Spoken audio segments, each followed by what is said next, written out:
সম্পূর্ণ নিরামিষভাবে বানিয়েছিলাম আজকে ব্রেকফাস্ট রেসিপি। তোমাদের সাথেও শেয়ার করছি।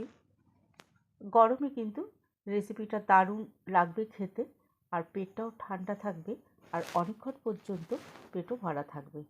আশা করি তোমাদের ভালো লাগবে। নিয়েছি 1 কাপ চিড়ে। আমি পোলাও বানানোর চিড়েটাই নিয়েছি। বেশ কয়েকবার জল পাল্টে ধুয়ে নিয়ে চিড়েটাকে কিন্তু আগে একটুখানি চেলে নিতে হবে, তারপর আমি ভালোভাবে ধুয়ে জল ঝরাতে রেখে দিলাম। আজকের রেসিপির জন্য লাগবে একটা শসা। 1 কাপ চিড়ের জন্য আমি নিয়েছি একটা মিডিয়াম সাইজের শসা। দিকটা একটুখানি কেটে নিয়ে পুরো শসাটাকে গ্রেট করে নিলাম। মোটা দিকটা দিয়েই মোটা দিকটা দিয়ে গ্রেট করলে বেশ ভালো কাটা হবে। আর তার সাথে বেশ কিছুটা নারকেল আমি নিয়েছি, মানে 3-4 চামচ মতন ভর্তি করে নারকেল নিয়েছি। নারকেলটা আমি একটু মিক্সিতে পেস্ট করে নিয়েছিলাম, এর জন্য একদম মিহি মতন লাগছে দেখতে। কুড়িয়েও নারকেলটা দেওয়া যাবে। তাজা নারকেল হলে রেসিপিটা খুব ভালো লাগে খেতে। এরপর জল ঝরানো চিড়েটাকেও শসা, নারকেল, চিড়ে দিয়ে দিলাম, আর স্বাদ মতো লবণ দিয়ে দিলাম।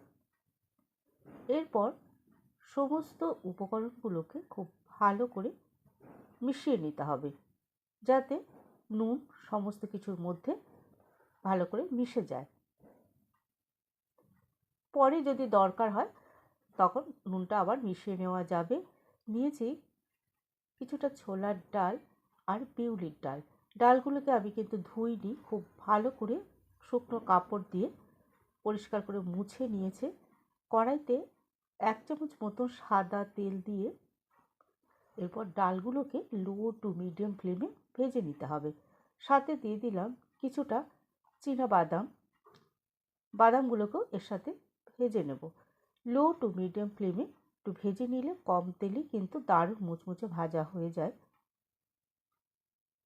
ডালগুলো যখন ভাজতে ভাজতে লাল লাল হয়ে আসবে, ঠিক সেই সময় একটুখানি সাইডে সরিয়ে নিয়ে মাঝখানে দিয়ে দিলাম